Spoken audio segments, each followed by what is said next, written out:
Welcome to our YouTube channel. Today we are discussing about AutoCAD software basics. So let's get started. അപ്പോൾ നമുക്ക് ഓട്ടോകാഡിനെ കുറിച്ചിട്ട് കുറച്ച് basic ആയിട്ടുള്ള കാര്യങ്ങൾ അറിയാം. ഓട്ടോകാഡിലെ CAD എന്ന് പറയുന്നത് computer aided design and drafting ആണ്. ഓട്ടോകാഡ് എന്ന് പറയുന്നത് ഒരു ഡിസൈനിങ് സോഫ്റ്റ്വെയർ ആണ്. അതായത് 2D ആൻഡ് 3D മോഡലിംഗ് ചെയ്യാൻ വേണ്ടിയിട്ടാണ് നമ്മൾ ഓട്ടോകാഡ് യൂസ് ചെയ്യുന്നത്. ഓട്ടോകാഡ് എന്ന് പറയുന്നത് ഡെവലപ്പ് ചെയ്തിരിക്കുന്നത് ഓട്ടോഡെസ്ക് എന്ന് പറഞ്ഞിട്ടുള്ള കമ്പനിയാണ്. നമ്മളെ നോർമൽ എല്ലാ എഞ്ചിനീയേഴ്സിനും, അതായത് എഞ്ചിനീയറിംഗ് ഫീൽഡിൽ ഡിസൈനിങ് ചെയ്യുന്ന എല്ലാ എഞ്ചിനീയേഴ്സിനും യൂസ്ഫുൾ ആയിട്ടുള്ള ഒരു ബേസിക് സോഫ്റ്റ്വെയർ ആണ് ഓട്ടോകാഡ് എന്ന് പറയുന്നത്.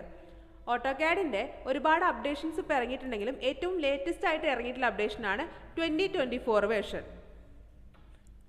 ഇപ്പം നമ്മൾ ഓട്ടോകാഡിനെ കുറിച്ചിട്ട് ബേസിക് ആയിട്ടുള്ള കാര്യങ്ങൾ പറഞ്ഞു. ഇനി നമുക്ക് ഓട്ടോകാഡ് എന്ന സോഫ്റ്റ്വെയറിലോട്ട് കിടക്കാം. നോർമൽ നമ്മൾ എല്ലാ സോഫ്റ്റ്വെയർസും ഓപ്പൺ ചെയ്യുന്ന പോലെ തന്നെ ഓട്ടോകാഡ് ഐക്കണിൽ ഡബിൾ ക്ലിക്ക് ചെയ്യുമ്പോഴാണ് നമ്മൾ ഓട്ടോകാഡിൻ്റെ സോഫ്റ്റ്വെയർ ഓപ്പൺ ആവുന്നത്. ഇതാണ് നമ്മുടെ ഓട്ടോകാഡിൻ്റെ ഓപ്പൺ ഇൻ്റർഫേസ് എന്ന് പറയുന്നത്. കാരണം ഇതിന് രണ്ട് ഇൻ്റർഫേസ് ആണ് വരുന്നത്. ഒന്ന് ഓപ്പൺ ഇൻ്റർഫേസും ഒന്ന് വർക്ക് സ്പേസും. ഇതിൽ ഈ ഓപ്പൺ ഇൻ്റർഫേസിലാണ് റീസെൻറ്റ് വർക്ക്സും പുതിയതായിട്ട് ഒരു വർക്ക് സ്റ്റാർട്ട് ചെയ്യാനുള്ള ഒരു പോർഷനും വരുന്നത്. ഈ റീസെൻറ്റ് വർക്ക്സ് എന്ന് പറയുന്നത് നമ്മൾ റീസെൻ്റ് ആയിട്ട് ചെയ്തിട്ടുള്ള കുറച്ച് വർക്ക്സ് വിസിബിൾ ആയിട്ട് ഡയറക്റ്റ് ആയിട്ട് ഓപ്പൺ ചെയ്യാൻ വേണ്ടിയിട്ടുള്ള ഒരു ഈസി മെത്തേഡിന് വേണ്ടിയിട്ടാണ് ഈ റീസെൻറ്റ് വർക്ക്സ് ഇവിടെ കൊടുത്തിരിക്കുന്നത്. ദെൻ ഈ ഗെറ്റ് സ്റ്റാർട്ടിൻ്റെ അവിടെ സ്റ്റാർട്ട് ഡ്രോയിങ് എന്നുണ്ടായിരിക്കും. അതിലാണ് നമ്മൾ പുതിയൊരു വർക്ക് സ്റ്റാർട്ട് ചെയ്യുന്നത്. ജസ്റ്റ് സ്റ്റാർട്ട് ഡ്രോയിങ് കൊടുക്കുക. അപ്പോൾ നമ്മൾ പോകുന്നത് വർക്ക് സ്പേസിലേക്കാണ്. ഇവിടെയാണ് നമ്മുടെ പ്രൊജക്റ്റ് എല്ലാം, നമ്മൾ ഡ്രോയിങ്സ് എല്ലാം ചെയ്യേണ്ടത് ഈ ഒരു സ്പേസിലാണ്. ഈ വർക്ക് സ്പേസിന് 3 സെക്ഷനാണ് മെയിൻ ആയിട്ടുള്ളത്. ക്വിക്ക് ആക്സിബിൾ ടൂൾ ബാറും മെയിൻ ടൂൾ ബാറും കമാൻഡ് ടൂൾ ബാറും. ഇതിൽ ക്വിക്ക് ആക്സിബിൾ ടൂൾ ബാർ എന്ന് പറഞ്ഞു കഴിഞ്ഞാൽ നമ്മളിപ്പോൾ ഒരു വർക്ക് ചെയ്തുകൊണ്ടിരിക്കുമ്പോൾ നമുക്ക് ഏറ്റവും ഫെമിലിയർ ആയിട്ട്, അതായത് നമ്മൾ ഏറ്റവും കൂടുതൽ യൂസ് ചെയ്യുന്ന ടൂള് അതെല്ലാം കസ്റ്റമൈസ് ചെയ്തിട്ടുള്ള ഒരു സ്പേസാണ് ക്വിക്ക് ആക്സിബിൾ ടൂൾ ബാർ എന്ന് പറയുന്നത്. ജസ്റ്റ് ഇവിടെ ഒരു ബോട്ടം ആരോ ബട്ടൺ ഉണ്ടാവും. ജസ്റ്റ് ഒന്ന് ക്ലിക്ക് ചെയ്യുക. നമുക്ക് എന്തൊക്കെയാണോ വേണ്ടത്, ഇപ്പോൾ ഇവിടെ പ്ലോട്ട്, അൺഡു, റീഡു ഇങ്ങനത്തെ കാര്യങ്ങളൊക്കെ ടിക്ക് ചെയ്തിട്ടുണ്ട്. അതിനർത്ഥം ക്വിക്ക് ആക്സിബിൾ ടൂൾ ബാറിൽ ആക്റ്റീവായിട്ടിരിക്കുന്ന ടൂൾസാണ് ഈ അൺഡു, റീഡു ഒക്കെ. നമുക്ക് എന്താണോ ആവശ്യം അതെല്ലാം ടിക്ക് ചെയ്തിട്ട് കഴിഞ്ഞാൽ ഇവിടെ ആക്റ്റീവായിരിക്കും. ഓക്കെ, ഇനി main tool bar. Main tool ബാറിനെ ഒരുപാട് സെക്ഷൻസ് ആക്കി തിരിച്ചിട്ടുണ്ട്. Draw, modify, annotation, layers, block, properties, group, utilities, clipboard, view. ഇതിൽ നമുക്ക് ഒരു ഡ്രോയിങ് ചെയ്യാൻ, ഒരു ഫിഗർ വരയ്ക്കാൻ ഏറ്റവും കൂടുതൽ ആവശ്യം വരുന്ന 2 സെക്ഷനാണ് ഡ്രോയും മോഡിഫൈയും. ഈ ഡ്രോ നമുക്ക് നമ്മുടെ ഫിഗേഴ്സ് വരയ്ക്കാൻ വേണ്ടിയിട്ടുള്ള ടൂൾസാണ്. മോഡിഫൈ എന്ന് പറയുന്നത് നമ്മൾ വരച്ച ഫിഗേഴ്സിൽ നമുക്ക് എന്താണ് മോഡിഫിക്കേഷൻസ് വരുത്താനുള്ള ടൂൾസാണ്. Then annotation and layers. Annotation എന്ന് പറഞ്ഞു കഴിഞ്ഞാൽ നമ്മൾ ചെയ്തിട്ടുള്ള ഡ്രോയിങ് മറ്റൊരാൾക്ക് കൺവേ ചെയ്യാൻ വേണ്ടിയിട്ട് നമ്മൾ യൂസ് ചെയ്യുന്ന ടെക്സ്റ്റ്, ഡയമെൻഷൻസ് അങ്ങനത്തെ കാര്യങ്ങൾക്കൊക്കെ വേണ്ടിയിട്ടുള്ള ഒരു സെക്ഷനാണ് അനോട്ടേഷൻ എന്ന് പറയുന്നത്. Then layers.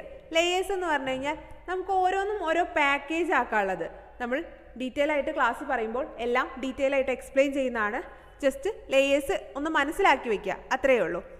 Then command bar. Command ബാറിൽ മെയിനായിട്ട് നമ്മൾ എന്ത് ടൂളാണ് യൂസ് ചെയ്യുന്നത്, ആ യൂസ് ചെയ്യുന്ന ടൂളിനെ കുറിച്ചായിരിക്കും ഇവിടെ കമാൻഡ് ബാറിൽ പറഞ്ഞിരിക്കുന്നത്. അതുപോലെ ഏത് ടൂളാണ് ആക്റ്റീവ് ആയിരിക്കുന്നത് അത് നമുക്ക് അറിയണമെന്നുണ്ടെങ്കിൽ ജസ്റ്റ് കമാൻഡ് ബാറിൽ നോക്കിയാൽ മതി. ഓക്കെ, ദെൻ അടുത്തൊരു പോർഷനാണ് navigation bar. Navigation bar normally നമ്മൾ 2D ഡ്രോയിങ്സിൽ ആവശ്യം വരുന്നതല്ല, എന്നാലും നമ്മൾ അറിഞ്ഞിരിക്കണം. ടോപ്പ് വ്യൂവിലിട്ടിട്ടാണ് നമ്മൾ നോർമലി എല്ലാ ഡ്രോയിങ്സും ചെയ്യുന്നത്. ദെൻ നമ്മുടെ സ്ക്രീന് എല്ലാ സോഫ്റ്റ്വെയർസും ചെയ്യുന്ന പോലെ തന്നെ സ്ക്രീന് മൂവ് ചെയ്യണമെന്നുണ്ടെങ്കിൽ മൗസിൻ്റെ സ്ക്രോൾ ബട്ടൺ പ്രസ് ചെയ്ത് പിടിച്ചിട്ട് ഏത് സൈഡിലോട്ടാണോ നിങ്ങൾക്ക് മൂവ് ചെയ്യേണ്ടത് ജസ്റ്റ് അങ്ങോട്ടൊന്ന് പിടിച്ച് വലിച്ചാൽ മതി. Then zoom.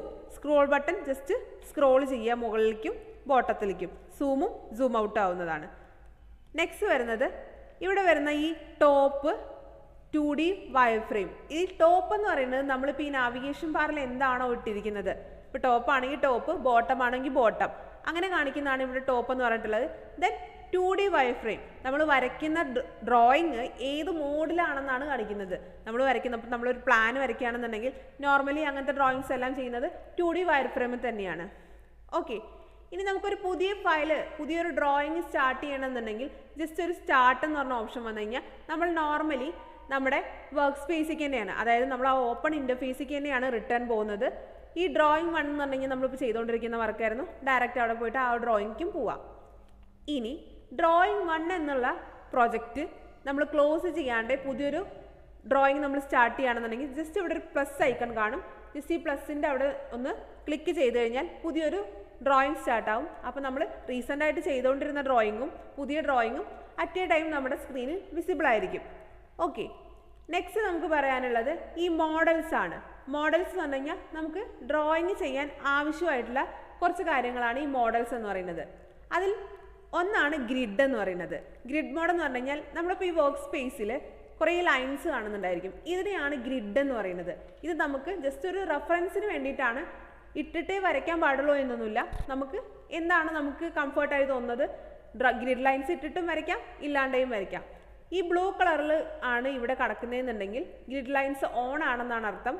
അത് ഓഫ് ആക്കണമെന്നുണ്ടെങ്കിൽ ഓഫ് ആക്കാം. ഓക്കെ, ഇതൊക്കെ നമുക്ക് കസ്റ്റമൈസേഷൻ ആണ്, നമ്മുടെ ഇഷ്ടമാണ് അത് എന്തൊക്കെ ചെയ്യണം. നമ്മൾ ഡ്രോയിങ് ചെയ്യുന്ന ഒരാളുടെ കംഫർട്ട് എന്താണോ അതിനനുസരിച്ചിട്ടാണ് ചെയ്യേണ്ടത്. ഓക്കെ, അപ്പോൾ ഈ കമാൻഡ് ബാറിൽ നമുക്ക് കുറച്ച് ടൂൾസ് കൂടെ എക്സ്പ്ലെയിൻ ചെയ്യാനുണ്ട്. ടൂൾസ് അല്ല അത് വരുന്നത്, അത് ഓരോ മോഡുകളാണ്. ആ മോഡ്സ് നമുക്ക് എടുക്കണമെന്നുണ്ടെങ്കിൽ നമുക്ക് ഡ്രോയിങ്സ് സ്റ്റാർട്ട് ചെയ്താലാണ് നിങ്ങൾക്ക് ഒന്നും കൂടെ കൺവേ ചെയ്യാൻ ഈസി ആയിരിക്കുന്നത്. അതുകൊണ്ട് നെക്സ്റ്റ് ക്ലാസ്സിൽ നമ്മൾ ഡ്രോ ടൂൾ സ്റ്റാർട്ട് ചെയ്യും.